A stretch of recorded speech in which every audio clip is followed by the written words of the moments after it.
Coming up on show 1048, another Saturday special interview, and we talk to Smartcar, a company enabling EV connectivity. Well, one of the best things about owning an EV is how connected our cars are. And we know EVs are connected via SIM cards to the internet. You can preheat, pre-cool them, whether your EV has an app which can simply do that, or more like Tesla, where you can unlock the car for someone else to even drive the thing. Most cars probably have more sensors and remote functions than most people realize. Now, there are many reasons you'd want to connect to an EV. You could see where it is if you're running a car sharing company, and you might want to allow the hirer to lock and unlock it remotely to save them having a physical key. You could see how far the car has traveled if you're an insurance company charging by the mile, or maybe a smartphone app designer and you want to tell your users when they're low on charge and even suggest nearby chargers or within range to get to. Well, it turns out all car companies do their own thing in terms of how your EV communicates with the outside world, and that makes it really hard for individual app developers, which is where Smartcar comes in. Smartcar provides a single point of access. If you want to build an app or a website, you can go through them. Now, let's get the CEO and co-founder on to tell us more. Sahas Khatter is here. Sahas, welcome to EV News Daily today. Hey, Martin. Thanks so much for having me on. It's excited to be on the program today. Well, we're going to talk about Smartcar. Now, this podcast is listened to by people interested in EVs and the general revolution happening in mobility. So I would say our audience is pretty tech literate. We love our connected cars. Some listeners are future EV buyers. Some own them already, but not necessarily a hardcore engineering audience. So don't dumb it down, but don't go hardcore. How would you describe Smartcar? Yes, Smartcar is an API for cars. We provide developers who are building all sorts of really exciting applications for cars, the building blocks and tools so that they can make their applications and services integrate with cars very easily. So we're going to back up one step further. What's an API? What's an API? So an API is an application programming interface. And an application programming interface may sound super technical or complex, but there's pretty easy ways to actually understand it. It's a mechanism to transmit a message between two systems. And if you want to think about that in maybe layman's terms, you imagine yourself sitting at a restaurant and you want to order a specific meal.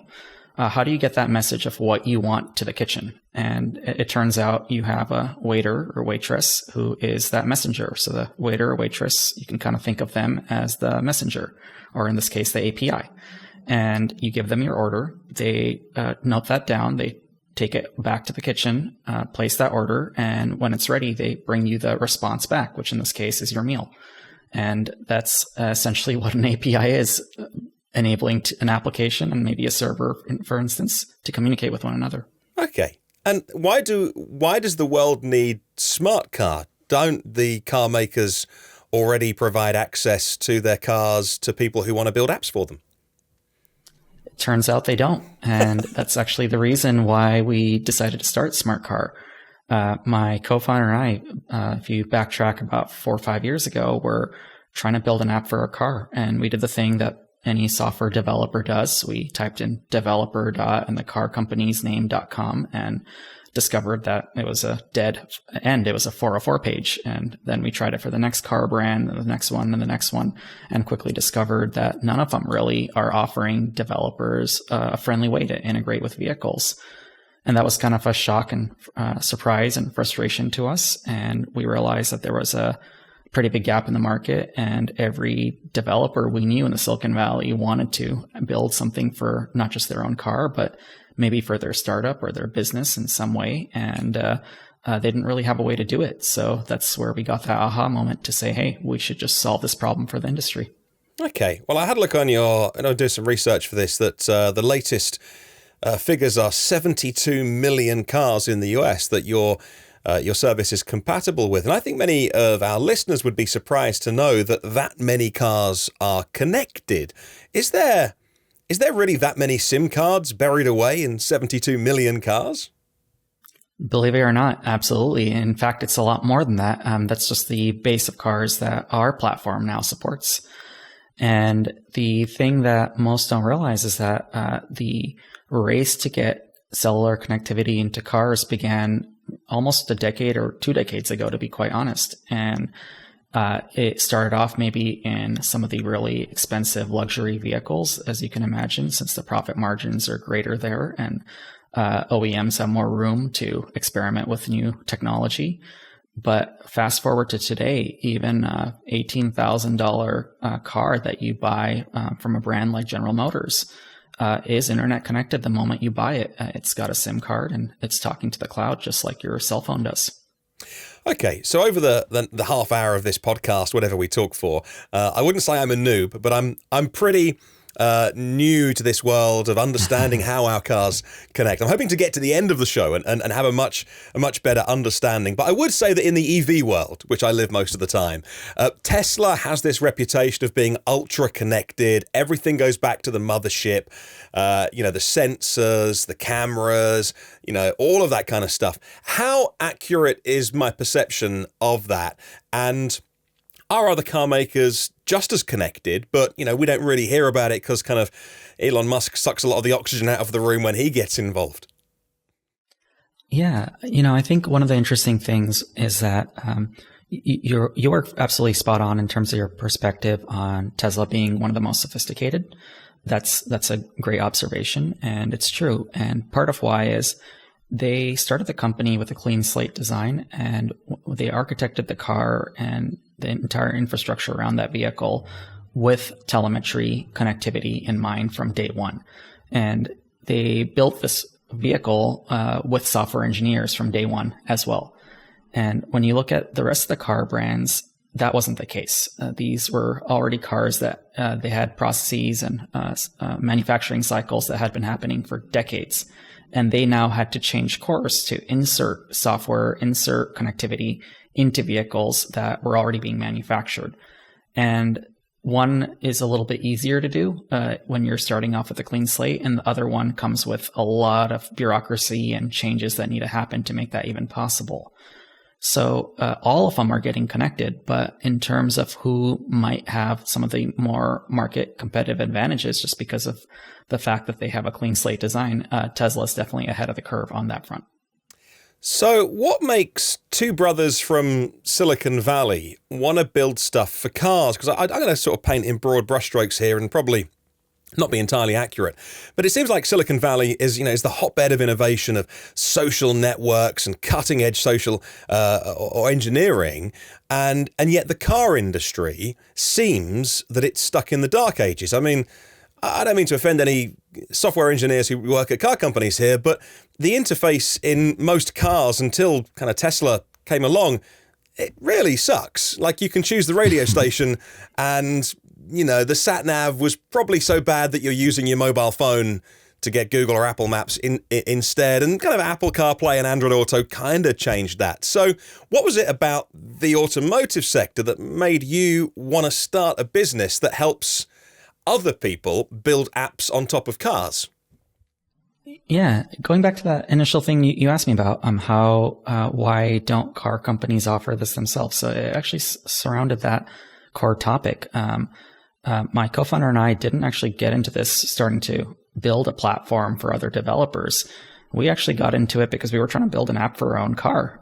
We just wanted to see where our car is or how much we've traveled, and some really basic fun stuff like that, or just even needing to know when I need to refill my tank or when do I need to charge my EV next. And it turned out it was really hard to do this. There was just no easy way. We would have to literally knock on the doors of a car manufacturer after spending months finding the right introductions and right points of contact. And if we got lucky, we'd find someone who may give us some PDF or some forwarded email thread on how to work with them. And more often than not, that was outdated by 6 or 12 months, and it was no longer even accurate. And it was a really painful experience. And that's when we got that aha moment that this is something that others are facing challenges with as well and are looking for a solution around. And actually, I want to actually change your kind of positioning on just Silicon Valley and automotive. Silicon Valley may not have been seen as the center of automotive, but I think that's perceptions changed quite largely in the last few years.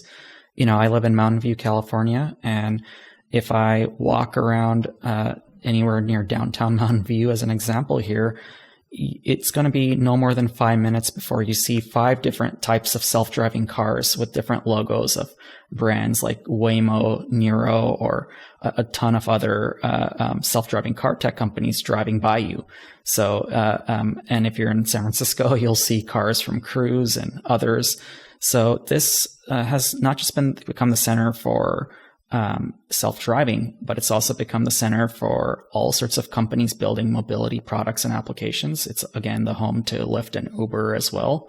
And it's also the home to mobility companies like DoorDash and who deliver groceries or food to you, Instacart as well. And even when it comes to infotainment and just entertainment in the car, it's also the home to Google and Apple, who provide Android Auto and CarPlay. So believe it or not, it may not be seen as the manufacturing hub of the world, but it has become the software hub for cars. Yeah, it's probably one of the issues that I sometimes say legacy car makers. I think that's a bit derogatory, and I never mean it that way. But the German powerhouses of the likes of VW and Daimler and BMW had 100 years to finesse being an assembler of tens of thousands of parts, all arriving on time in their factories and making fabulous cars. And over the last 10 years, kind of been caught a little bit with the software thing and thinking, hang on, I think they're behind, but many are catching up, very fast. Just on the subject of apps working in cars, so just clarify one thing for me then. So when you say you want to build an app for your car and you couldn't find any way to do it, well, I've got apps on my phone. I've got the little OBD2 dongle that sits in my car, and it tells me my electric car's state of charge, the temperature, and how are the inverters working. How is that different to what you're talking about? Yeah, so let's separate out a couple of the items you just mentioned. So when we're focused on building apps for cars, we're not talking about infotainment apps. We're talking about apps that may be on the browser on your computer or on your iPad or your iPhone or an Android device that need to communicate to the car. So it's not something that's running in the car, but something that needs to rather communicate to a car. So think about the app that lets you maybe see how much fuel you have in it, or where your car is on a map. These aren't things you want to be doing in the car. You want to do it when you're outside of the vehicle, right? And the other aspect you mentioned is you have these OBD devices, and OBD devices are a little bit like a hack on making your car connected. But the reality today is that cars are already internet connected. And if you're a software developer, think about, the iPhone developer or Android developer or even a startup or a real business. Developers don't want to deal with hardware. They don't want to have to tell their customers to buy an accessory to be able to use their app. That's just not even an option for the vast majority of folks in the industry. And even in industries like fleet management or auto insurance and car sharing or car rental, it turns out it's not really that great of an option there either. The economics are just really expensive to put a device in every car. People can unplug them. They can get knocked out.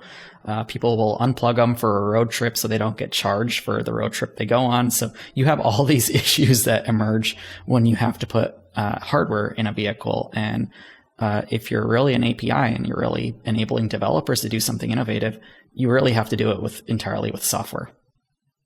And it's one of the great ownership experiences of an EV. And when it's missing, it's really obvious. There's still a couple of big cars that don't have great apps, but most do. I drive a Renault Zoe day in, day out, and their app it's okay. The official Renault app. And it's interesting because I've never really thought about it before, but now I think about it, actually. The apps that I use for my car are third-party apps. And so these are developers that have come along and said, actually, we can do a better job. And they have, both in both UI and UX as well, in that I can't do a lot, but I can preheat my car or pre-cool it, and I can see my state of charge. I can start and stop the charge, but nowhere near what a Tesla does. Let's really get into the EV world then with what you do and enabling, being that layer between lots of different car companies all doing their own thing, and then an app developer or a company that wants to come along and interact in some way with electric vehicles. Let's start off with charging networks, because it's a furiously complicated thing to charge an EV, which most people don't realize. It's not just plug in and start charging. There's anywhere between, depending on what plug and protocol, 20 or 30 different things that are going on just when you plug it in, like, how much charge can you give me? I can take this, please supply that. How, talking to the BMS. So in terms of charging networks, it's easy for Tesla. Nothing's easy, but it's easier when they have their walled garden of their superchargers. It's all under their control. But for everyone else, it must be really difficult. So how does that all join up in terms of all the different car makers doing their own thing, all the different hardware makers doing their own thing in terms of the chargers, and then all the different networks that want to come in and layer in things like pricing and all those things? So can you talk a little bit about this really complicated subject?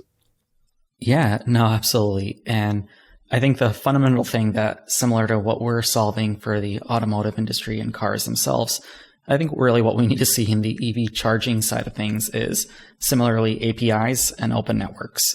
And that creates interconnections, interoperability between all charging networks and stations. And I hope we can get to that point. In some ways, it is unfortunate that, we have gas stations which are already compatible with any car anywhere today, and you don't need to go to a specific gas station if you have a specific brand. And in some ways, it's a little unfortunate that it seems like we're going in the reverse direction. But I think that will reverse course in the coming years, and hopefully that we won't need to have exclusive stations for our specific vehicles. But the area that we're helping out with is not solving this whole problem, but certain aspects of it. And I can maybe touch on one or two examples. I think you may have had the founder of EV Passport on the program in the past, and we're huge fans of what Aaron is doing. And I can talk a little bit about some of the stuff that we're working together on. Today, if you think about their level 2 chargers they're installing in multi-unit family dwellings, these are really amazing products that make it easy for apartment complexes to offer their residents chargers. But level 2 chargers, as it turns out, don't really have a way to know the state of charge of a vehicle. You know whether it's charging or not, but the charger doesn't know whether you're at 1% or 80%. That data just doesn't exist between the charger and the vehicle. So that creates a lot of problems. If you need to distribute load, and you have 3 cars plugged in an apartment complex, and you can maybe charge only 2 of them at full speed or 1 of them at full speed, how do you know which one to prioritize? If you had the information of the state of charge of each vehicle through an API like Smartcar, you can potentially say, hey, we don't need to worry about topping off this person that's already at 95%. We should probably prioritize the charge of the person who has a long way to go currently, so that their car enters a range where they can actually reasonably drive it. And when it comes to moving cars, that's another major issue. You don't know that you need to move your car until the charging is done, typically on most of these public level 2 chargers. But if you now have an idea that this car is going to finish charging within the next 10 minutes or 20 minutes, you can potentially give a heads up to that resident to come out and move their vehicle on time by giving them a heads up in advance of when their car actually finishes charging. And even on just bringing people into chargers, a lot of chargers go unused because people don't know where they are. And that doesn't work for the economics, right? A charger that you install, you make up your return on it typically by getting people to use it as much as possible. And when it's at full utilization, you eventually paid it off. So by being able to tell consumers who have an EV that their car is low on power because you can get the state of charge from their car, and then navigating them to a charger that's available nearby to get them to actually charge up their vehicle there also helps pay off the economics of putting chargers that are often underutilized to full utilization, so that you can efficiently get people charged back up, consumers have a better EV ownership experience, and the economics make sense for multi-unit family dwellings where it may not have made sense in the past to install chargers if they don't think they're going to get used. That makes so much sense to me now, and I've never done the deep thinking on that before. But of course, a DC fast charger that is anywhere between $15,000 and $30,000 to install has quite complicated hardware to liaise with the BMS in the car, and that's where you can log on and see your state of charge on your car. But you're right, a level 2 charger that's $500 to $1,000, which is in a way a great solution for anyone who's going to be parked up for a long time or destination charging. There's that argument of like, would you rather one fast charger or 30 of them in a parking lot? You know, what would you prefer? That I've never thought about how unconnected they are. And that's why, because those charging networks can't talk to the car. But actually, what Smartcar does, if I understand it right, sitting as that layer between the car and everything else, it enables you to talk to the car directly via that connectivity that our cars have, rather than going through the charger and into the BMS. So that's really fascinating. And how does it work in terms of talking to the cars on a regular basis? Like, obviously, you know, if you wanted through your API, you could ask a car, what's your state of charge on an hour or a daily basis or even an hourly basis. But what sort of use cases, you know, who would want to know the state of charge every hour, for instance?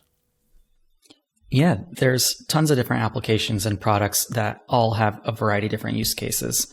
And I also want to touch on one last piece you mentioned, even the DC fast chargers. Bear in mind, you're correct that they can get the state of charge when it's plugged in, but that network can't get the state of charge of a car when it's not plugged in. So if you want to drive traffic to their charger in a shopping mall that's going unused, how do you know which customers who are nearby may need a recharge and give them an offer or a push notification to say, hey, slot number 1, 3 blocks away is open right now. Come on in and charge. So that's a huge game changer, enabling charging networks to be able to have that insight from their customers. And consumers often want to opt into this because charging is already a problem for them. They want to be able to know when they can charge at their best convenience by getting things like push notifications. So that is something that we're seeing consumers be incredibly excited about. And you were talking a little bit about the second question, which is why would an application need to get your state of charge or your charging status? And I can give you another example of this. We have about a dozen customers in the space of a new market called managed EV charging. And these are companies that are building solutions for utilities to address the demand response and load of EVs plugging into the grid to pull power out of it to charge these vehicles. And it's become a problem in a lot of markets. If you think of the Silicon Valley, one county out here we're aware of has 30,000 EVs already in Silicon Valley. And they anticipate within the next 24, 36 months, there's going to be about 150,000 or something of that sort EVs in the same county. So what they're worried about is in a year or two from now, you're going to have 150,000 cars coming home at the same time between maybe 4 to 7 p.m. and plugging their car in all at the same time. And you may have a blackout or a big disaster. So how do you distribute that? How do you load balance that? How do you get to a point where you can charge the cars at the right times of day and give people the right rates or better rates by doing that more efficiently? So one of our customers I can highlight is a company called Rolling Energy Resources. And they are doing something pretty innovative with quite a few different amazing utility companies. They're letting consumers, kind of like how you may opt into a smart thermostat program where you let your utility have control of your thermostat on the craziest of hot days of the year, where they may adjust or dial back your thermostat a degree or two, or just offset turning it on for another half hour or hour. They're letting consumers opt in to do that with their EV. So just by maybe pushing out charging an extra hour or 3 hours or 2 hours, consumers are able to save as much as 50% on charging their car in any given month. And the reason they need the information you asked about is by knowing whether that car is plugged in or not, or whether that car is charging or not, then they can actually send signals to these vehicles to actually start charging or stop charging at the right time of day. So it's important not to be able to just get information from these cars at the right time, but also being able to change the state of charging of these vehicles so that the grid is more balanced and consumers get better rates for charging their vehicle. Yeah, it makes so much sense now, because I was talking on the podcast recently about VW's Power Day, which is a kind of similar to Tesla's Battery Day they had last year. In March, VW were talking about their ambition to integrate EVs with power grids, so either vehicle to grid or vehicle to vehicle to home, etc. To balance the power draw and store renewables when we have an excess, for instance, and talking to the car and saying, I need to leave with 80% tomorrow morning. So you do what you got to do. But when I get up at 6 a.m., be ready. Of course, they're an OEM, so they've got control over the car, the software, the battery, the warranty that applies to that battery. Whereas that relies on VW saying we're going to become a utility company, or we are going to choose which utility company we work with to execute it. But that's fine if you're VW, but there's obviously hundreds of utility companies in every part of the world. So it's fine for them. They've made the cars. They understand it. But I've never fully appreciated the need to have an API that talks to every possible EV across every brand to do that for third parties. And I think I understand a little bit more that what you're saying is actually, sure, like VW can do it, Tesla can do it with their Powerwall because they invented the products. But actually what is needed, if you are just an app developer wanting to come to the market with a solution, is you need something that joins up all those cars rather than going to 20 different car companies and saying, okay, how do I work with this one? How do I work with that one? You've got that covered. Is that kind of right? Exactly. And we're actually not even at the phase of vehicle to grid. We're actually just still on the grid to vehicle thing, but we're just having better control of the grid to vehicle. So it's not about yet pulling power back out of the cars and putting it back into the grid. We're still at the basic phase of when you put power from the grid into the car. And it turns out even just solving that piece is actually incredibly valuable for a lot of parties. Let's talk about insurance. And obviously Tesla have their own insurance product in California, looking to roll it out elsewhere. But again, they build the cars. They have at the minute, all the access to the data. But presumably with connected cars, that opens up a world of opportunity for reduced pricing, or at least more understanding about how cars are used and perhaps even driven. Is that right? How do insurance companies have stakes in connecting to cars? Yeah. So, for decades, insurance has been a business where they've had to use the best available information to make decisions to assess and rate someone's risk, to determine how you write them whether you write them a policy or not, and what that should cost. And the factors they've had to use in the past are things like marital status, or your zip code, or some other type of information, or your credit score, right? Things that aren't really assessing how you actually drive, which is where the risk actually is. So when it comes to something as basic as how much did this person drive in any given month, that's not information that an insurance company typically has even today. They don't have that information, and they can't trust to call you to ask you how much you drove because everyone lies about it. So how do they get this information, and how can they get it accurately?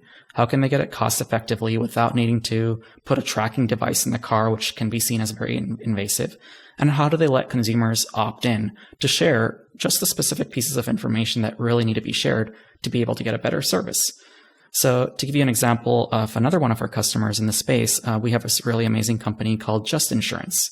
And if you're in, I think, Arizona and a couple other states, you can now sign up for it just by installing the app on your iPhone. And this startup, they're doing something really innovative. They're doing away with the credit score. And instead, they're letting you really pay for insurance just by the mile. And the way they're getting the mileage from the car is actually through Smartcar. Consumers, when they install this app, can go through a linking process. They need to OAuth their car as username and password and hit accept on a set of few permissions. And these permissions will show them, we're asking for something very specific, your VIN, your odometer reading, and I think maybe that's it. And if the consumer is comfortable sharing just this, they're not getting maybe their live location, they're not getting anything else that's intrusive. And if the consumer is comfortable, they can opt into this program, and now they get charged by the mile. And if you think about the fundamental transformativeness of this, you had an era where, think about maybe Martin, you came out to the US, you may not have a credit history here. You want to get an insurance policy because you're new to the United States. You're going to get a ridiculous rate for your insurance. And it's not because you are a good or not good bad driver. It's because you don't have a good credit history in the United States. And that makes fundamentally no sense. So this really empowers a lot of demographics who are underserved by the machine of insurance that already exists today to have a much more equitable experience for the very first time. And telemetry is driving that to become actually possible for the first time as well. And as you talk, my mind is kind of racing on a very specific example here in the UK. We have a thing called vehicle excise duty. It's called road tax, kind of is the not the slang term, but it's what everyone calls it. But it's waived on EVs, and so it's based now. It's these days it's charged on CO2, but it can be £1, £2, £3, £5, £800 a year. It used to be a little paper disc that sat in our windscreen. And to prove that we had it, it gets sent in the post every year, and we'd stick it in, inside the glass. And of course, then it went away, and it's all digital now. But still, it's waived for EVs. And occasionally, I'll interact with someone on social media that'll say, "Well, when we're all got EVs, who's going to pay for road building?" And I say, "Well, we don't really have road tolls. It's more of a European thing in France and Germany, etc. We don't have road tolls in the UK. There's a couple, but." Actually paying per mile would be one solution. And I've always kind of flippantly said, oh, well, we could just pay for how much we drive. And I've never thought about, well, how would that actually work? How would the government know how far we've driven? Because I'm cautious with my personal data. But from what you've just said, another example of actually using that connectivity to solve potential issues. So, hey, I was just... my mind was racing. You're coming up with our business model for us here. It's super exciting. Actually, we were one of the first companies to pilot this with the state of California a few years ago. And California, as you can imagine, is a hotbed of electric vehicles. And they also, much like you, realized a few years ago that right now you can maybe incentivize EVs, but if everything is an EV, your infrastructure is going to crumble because you're not collecting any tax dollars from drivers for use of the roads. The tax is never designed to be on the energy source. It was designed for the usage of the roads, which are two fundamentally very different things. And actually today, we're now in production for over a year with the state of Utah, which is charging drivers in the state based on the number of miles they drive. Oh, wow. And a company called Movis, which is a really well-known international tolling company, is the company that's taken our technology and implemented it for the state of Utah. So if you are an EV driver and eventually all car drivers in the state of Utah, in the coming years, you are going to need to pay by the mile. And that's just the most equitable way to do it, irrespective of whether your car is gas, hybrid, electric, or maybe hydrogen or something else that comes up. And that's super exciting to us because it's fair, right? If you drive 1 mile, you cause 1 mile of wear and tear on the road. If you drive 100 miles, you cause 100 miles of wear and tear on the road. So it's a very accurate association to contribute back to the infrastructure that you're driving. And I also just want to add one last comment, which is if you think about EV drivers, I know we always get pushback saying, oh, you're going to kill EVs, all this type of stuff.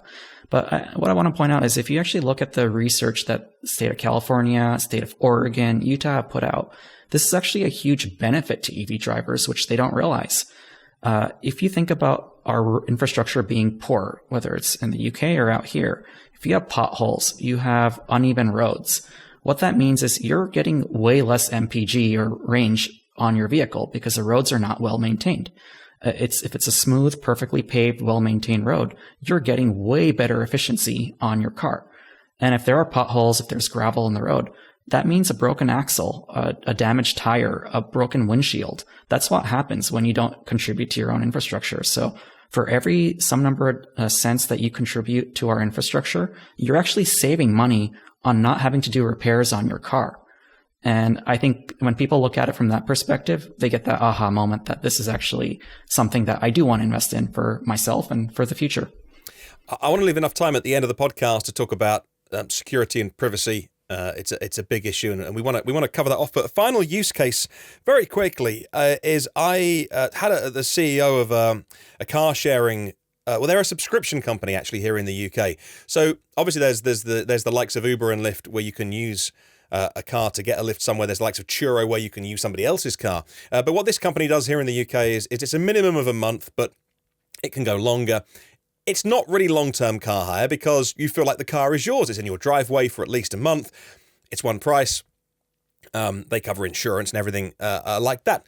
But they have an app which unlocks the car, which locks the car, which tells them it tells you how much charge is on it, for instance. But I was talking to him about, because I was driving the Jaguar I-Pace from them, and saying, look, your app is good, But if I had a Tesla from you, I'd be like, oh man, like the app from you guys doesn't do what the Tesla app does. And he was saying, yeah, it's a really big problem for them because each different car maker is kind of better and worse on a scale of how much access they can get into their cars. But all of their cars are essentially locked, unlocked, and state of charge with the app. So I can see a use case here with other companies around the world with a similar business model, but all of a sudden that app can be much more feature rich like the OEM's native app would be, because you want to do stuff like turn the heating on or off or cooling and things like that. So even those kind of companies, they need your service because they're going to have 5 or 10 different types of manufacturer on their books. And again, they don't want to be going to every individual car company saying like, oh, we've got one app and now we're trying, because they're smaller companies with maybe 1 or 2 devs on their team or something. So is that a business case as well for those because just very quickly, I do say to people sometimes the best car is no car. Like personal cars, depending on the research, are used are stationary between 95 and 98% of the time. And I'm like, that can't be right. Let me do the maths. Oh God, it's right, isn't it? Like my car never moves. And like sometimes 5 or 6 people using one car is better for the planet and resources. So is that another good way to use that technology for kind of car sharing companies? Yeah, I think putting the cars that are unused to better use is always a good thing. And this is another area that we've had a lot of success in, and we're seeing a lot of enthusiasm from. Turo, which you mentioned, is actually a key customer, and our technology is in use today. So if you open the Turo app and you reserve a car, there's a lock and unlock button there, and that's entirely powered by SmartCar. Wow. But even a large number of smaller car sharing companies, including Nababil, which is in Norway, or Gomor, which is a really popular car sharing service in Denmark, and even Urban Connect in Switzerland. All of those companies are actually using SmartCar's technology under the hood. And as you said, a lot of their companies have relatively small dev teams. They don't have the resources to go integrate with 20, 30 different car brands. That's a really painful thing to actually have to do and maintain. So these companies have been able to introduce connected car capabilities into their products really, really quickly in a matter of a week. And it's just super exciting to us because if you're now renting out that car, the vehicle owner you don't need to go meet someone to get that key. You can just literally press a button in an app, walk up to it, unlock it, and drive. And that's a fundamental game changer for all the emerging car sharing companies out there. Let's get on to the final topic, which is so vast. I don't know how we keep this down to the last 5 minutes, but security and privacy. Oh my goodness. I mean, I don't want some strange server in a random country knowing where, when, how fast I drove, and all of that. So how do you approach that subject of, like, connectivity is great, and I always, I pay for a lot of things. Like I pay for all the Apple services. I pay for Microsoft and their suite and OneDrive, etc., because I don't want to be advertised to. And then in other cases, I'm happy to give up a little bit of my personal data to access a free piece of software or a free service. When it comes to mobility, it's a very personal thing, isn't it? We don't think about it with our phones. We all carry them around now, and yet they all know where we've been at all times. But with cars, it's going to take some getting used to, somebody knowing where we've been. How do you approach that subject? Yeah, it's actually, in our opinion, not a tough one. It's actually quite straightforward from our perspective here at SmartCar. But what I do want to highlight is we fundamentally think the industry has typically, or in the past few years, headed down the wrong direction. They've headed down a dark path of often thinking there's an opportunity to sell our customers' data or monetize it or sell it to advertisers or marketers or whatever it is. And we fundamentally disagree with that entire premise. And from day one at SmartCar, we don't store any car data in our infrastructure. So you can't come to us to buy someone's location or their driving behavior or their odometer or anything of that sort. And we wouldn't have anything to sell you even if you came to us with it. And that's just a fundamental stance we took from day one. But what we're rather in the business of is enabling consumers like you to connect your Zoe to an application that you want to choose to use. And you need to go explicitly through a consent flow and hit yes on the permissions. And if you choose to do that, that's your choice. And yes, you chose to give the application some information, but you did it because you knew that you were going to get some value back from that experience. And this is no different than you installing an app on your phone today, whether it's Android or iOS.